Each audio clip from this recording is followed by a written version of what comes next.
കേരളത്തിന്റെ തെരഞ്ഞെടുപ്പ് പാറ്റേൺ എല്ലാം മാറി. ഇതുവരെ വന്നൊരു പാറ്റേണിൽ ഒന്നുമല്ല ഇനി സംഭവിക്കാൻ പോകുന്നത്.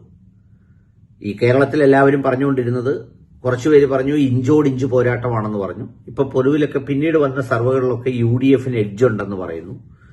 ചിലർ പറയുന്നു തരംഗമുണ്ടെന്ന് പറയുന്നു. പക്ഷെ അക്ഷരാർത്ഥത്തിൽ ഈ കണക്കുകൂട്ടലുകളെല്ലാം ഇപ്പൊ തെറ്റിയിരിക്കുകയാണ്. എന്താണെന്ന് വെച്ചാൽ, മലയാളികൾ കാത്തിരുന്ന ഒരാളിന്റെ വീഡിയോ പുറത്തു വന്നു. കാരണം മലയാളികൾ വോട്ട് ചെയ്യാനിരിക്കുന്നത് എപ്പോഴും പുള്ളിയോട് ചോദിച്ചിട്ടാണ്. പുള്ളിയുടെ വീഡിയോ പുറത്തു വന്നു കഴിഞ്ഞാൽ പിന്നെ ആളുകൾ അതുപോലെ ചെയ്യൂ. അതാണ് കേരളത്തിന്റെ ഒരു കീഴ്വഴക്കം. പണ്ടൊക്കെ നിങ്ങൾ ഓർമ്മയുണ്ടാവും, ഈ ഡൽഹി ജുമാ മസ്ജിദിലെ ഇമാമ് എന്ത് പറയുന്നു എന്നുള്ളതിനനുസരിച്ച് അവിടുത്തെ വോട്ടുകളെ സ്വാധീനിക്കുമെന്നൊക്കെ പണ്ട് ഞാൻ കേട്ടിട്ടുണ്ട്. അതുപോലെ വോട്ടുകളെ സ്വാധീനിക്കാൻ കഴിവുള്ള നമ്മൾ ഈ പറയുന്ന ബാബാ ഗുരുദേവനെ പോലെയൊക്കെയുള്ള വലിയൊരു മനുഷ്യൻ രംഗത്ത് വന്നു. അദ്ദേഹം വേറെ ആരുമല്ല, സാക്ഷാൽ നമ്മുടെ സെൻകുമാർ സാറാണ്, കേരളത്തിന്റെ പൊന്നോമന. അദ്ദേഹം താണ്ട വന്ന് പ്രഭാഷണം നടത്തുക. ഞാൻ ഇത്തരത്തിൽ ഒരു വീഡിയോ ചെയ്യണമെന്ന് വിചാരിച്ചിരുന്നതല്ല. പക്ഷേ ഈ സ്ഥാനാർത്ഥി ലിസ്റ്റ് പുറത്തു വന്നതിന് ശേഷം ഇത് ചെയ്യാതിരിക്കുന്നത് വളരെ തെറ്റായിരിക്കും. അത് ഒരിക്കലും ക്ഷമിക്കാനാകാത്ത ഒരു അപരാധമായിരിക്കുമെന്ന് എനിക്ക് പൂർണ്ണ ബോധ്യം വന്നതുകൊണ്ടാണ് ഞാൻ ഇങ്ങനെയൊരു വീഡിയോ ചെയ്യുന്നത്. ഇങ്ങനെ ഇതിനു മുമ്പേ തന്നെ പല വീഡിയോകളും പോസ്റ്റും ഒക്കെ ഇട്ടായിരുന്നു. അതായത് ഹിന്ദുക്കളെ വിരുദ്ധരായിട്ടുള്ളവരെയൊക്കെ തോൽപ്പിക്കാൻ വേണ്ടി ആ സ്ഥലങ്ങളിൽ നിങ്ങൾ വേണ്ടി വന്നാൽ രാഷ്ട്രീയം പോലും മറന്ന് എതിർ സ്ഥാനാർത്ഥിക്ക് വോട്ട് ചെയ്യണം എന്ന് പറയുന്ന തിയറിയൊക്കെ വന്നിരുന്നു. എന്ന് വെച്ചാൽ, ഇപ്പോൾ VD സതീശനെ തോൽപ്പിക്കണമെങ്കിൽ നിങ്ങൾക്ക് അവിടെ ചിലപ്പോൾ ഒറ്റയ്ക്ക് നിന്നാൽ തോൽപ്പിക്കാൻ പറ്റൂല. അപ്പൊ അതുകൊണ്ട് എന്ത് ചെയ്യണം, VD സതീശന്റെ CPM സ്ഥാനാർത്ഥിക്ക് നിങ്ങൾ എല്ലാവരും വോട്ട് ചെയ്യണം എന്നൊക്കെ പറഞ്ഞു. പാർട്ടിക്കാർക്കൊന്നും ഇത് ഉൾക്കൊള്ളാൻ പറ്റത്തില്ല. പുള്ളിക്കൊന്നും ഇതിനൊരു മടിയില്ല. കാരണം ഈ പറഞ്ഞതുപോലെ ഇങ്ങനെയൊക്കെയുള്ള ഒരുപാട് പണി സർവീസിൽ ഇരിക്കുമ്പോൾ ചെയ്ത് നല്ല ശീലമുള്ളതുകൊണ്ട് പുള്ളിക്ക് ഇതിനകത്തൊന്നുമില്ല. പുള്ളി ഒരു മോർച്ചറിയിലെ ഈ പറഞ്ഞ പോലെ കാര്യങ്ങൾ മാനേജ് ചെയ്യുന്ന ചിലരെ പോലെയാണ്. പുള്ളി ഇതിലൊന്നും ആളുകളെ ഒന്നും മനുഷ്യരായി കാണുന്നതല്ല. പുള്ളിയുടെ മുന്നിൽ ഇതെല്ലാം മൃതദേഹങ്ങളാണ്. ആ മൃതദേഹങ്ങളെ പോലും എന്താ പറയുക, സാധാരണ പറയത്തില്ലയോ, ആദരവോടുകൂടി ചെയ്യുന്നതല്ല. ചില ഈ കാട്ടുമൃഗങ്ങളൊക്കെ ഇതിനകത്ത് കയറിയാൽ ചെയ്യുന്ന ഒരു സംഗതി ഉണ്ടല്ലോ, അതുപോലെ സമൂഹത്തിൽ ഓപ്പറേറ്റ് ചെയ്യുന്ന ഒരു വലിയ മനുഷ്യനാണ്. അദ്ദേഹമാണ് പറയുന്നത് ഇതിനു മുമ്പ് അങ്ങനൊന്നും ചെയ്തിട്ടില്ല എന്ന്. ഇനി അദ്ദേഹം ബാക്കി പറഞ്ഞു. ഇങ്ങനെയൊരു കേരളത്തിൽ വിശ്വകർമ്മ, ധീവര, കണിക വൈശ്യ ഇതുപോലുള്ള സമുദായങ്ങളും എല്ലാം ഉണ്ട്.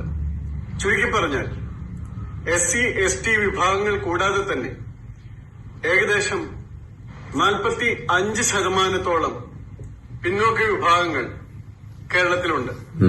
SC ST കൂടി കൂടിയാൽ 54% ഉണ്ടാകും. ബാക്കി വരുന്ന വിഭാഗങ്ങളിൽ 27% മുസ്ലിം, ബാക്കി ഹിന്ദു അപ്പർ കാസ്റ്റ്, ബാക്കി OBC വിഭാഗത്തിലല്ലാത്ത ക്രിസ്ത്യൻ വിഭാഗങ്ങൾ എന്നിവയാണ്. നിങ്ങളൊന്ന് എടുത്തു നോക്കൂ, ഈ ഓരോ വിഭാഗത്തിനും ഓരോ മുന്നണിയിലും എത്ര വീതം സീറ്റുകൾ കൊടുക്കാൻ തയ്യാറായിട്ട് ഉണ്ടെന്നുള്ളതാണ്. വേറെ ഒന്നുകൊണ്ടല്ല പറയുന്നത്, അല്പം മര്യാദയൊക്കെ പാലിക്കണ്ടേ. നാഴികയ്ക്ക് 40 വട്ടം OBC OBC OBC എന്ന് പറഞ്ഞു നടക്കുന്ന രാഹുൽ ഗാന്ധിയുടെ കോൺഗ്രസ് ആകെ കൊടുത്തിരിക്കുന്നത് 18-ൽ താഴെ സീറ്റുകളാണ്. അല്ലെങ്കിൽ ശ്രീമാൻ VD സതീശനോ സണ്ണി ജോസഫോ ആ ലിസ്റ്റും പേരും ഒന്ന് പുറത്തുവിടട്ടെ. ഞാൻ ഈ പറഞ്ഞ വിഭാഗങ്ങളിൽ നിന്ന് എത്ര പേർക്ക് അവർ സ്ഥാനാർത്ഥിയായി കൊടുത്തു എന്ന് പറയട്ടെ. കഴിഞ്ഞ നിയമസഭാ മത്സരത്തിൽ അവർ കൊടുത്തത് 9 പേരാണ് ETV വിഭാഗത്തിൽ നിന്ന് എന്ന് നിങ്ങൾ മനസ്സിലാക്കുക. ഒരാളാണ് കഴിഞ്ഞ UDFനെ പ്രതിനിധീകരിക്കാൻ ആ വിഭാഗത്തിൽ നിന്നുണ്ടായത്. അതൊരു K ബാബു മാത്രമായിരുന്നു. അതുകൊണ്ട് നിങ്ങൾ ശ്രദ്ധിക്കുക, ഇത് വലിയൊരു തട്ടിപ്പാണ് നടക്കുന്നത്. എന്റെ സെൻകുമാരന്റെ കരച്ചിലാണ് നിങ്ങൾ കേൾക്കുന്നത്.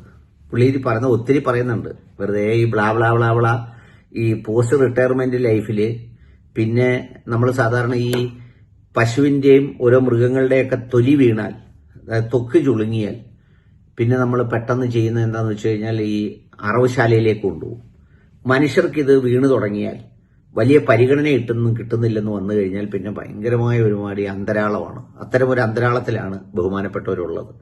അപ്പോൾ ബഹുമാനപ്പെട്ടവർ പറയുന്നത് ഇങ്ങനെ ഇത്രയും സീറ്റ് 19 സീറ്റേ ഉള്ളൂ ഇതില്, ബാക്കി എല്ലാവർക്കും ഒന്നും മറ്റേനകത്തൊന്നും ഒന്നും കിട്ടിയില്ല, അതുകൊണ്ട് എല്ലാവരും വോട്ട് ചെയ്യരുതെന്ന് ഞാൻ പുള്ളി പറഞ്ഞാൽ പിന്നെ അതിനപ്പുറം ഒരു മാറ്റവും ഇല്ല. ഇത് കേട്ടതോടുകൂടി, കാരണം പുള്ളി പറഞ്ഞിട്ടാണ് ഇതിനു മുമ്പൊക്കെ കേരളത്തിൽ ഇങ്ങനെയൊക്കെ സംഭവിക്കുന്നത്. കഴിഞ്ഞ ഇലക്ഷനും അതിന്റെ മുമ്പത്തെ ഇലക്ഷനും എല്ലാം സെൻകുമാർ എന്ത് പറയുന്നു എന്ന് നോക്കിയിട്ടാണ് വോട്ട് ചെയ്യുന്നത്. പുള്ളി അതിൽ പറയുന്നുണ്ട്, പുള്ളിയുടെ NDA മുന്നണി 42 പേർക്ക് കൊടുത്തിട്ടുണ്ട്, അതുകൊണ്ട് അതിൽ 38 പേരും ജയിക്കും സെൻകുമാർ സാറെ.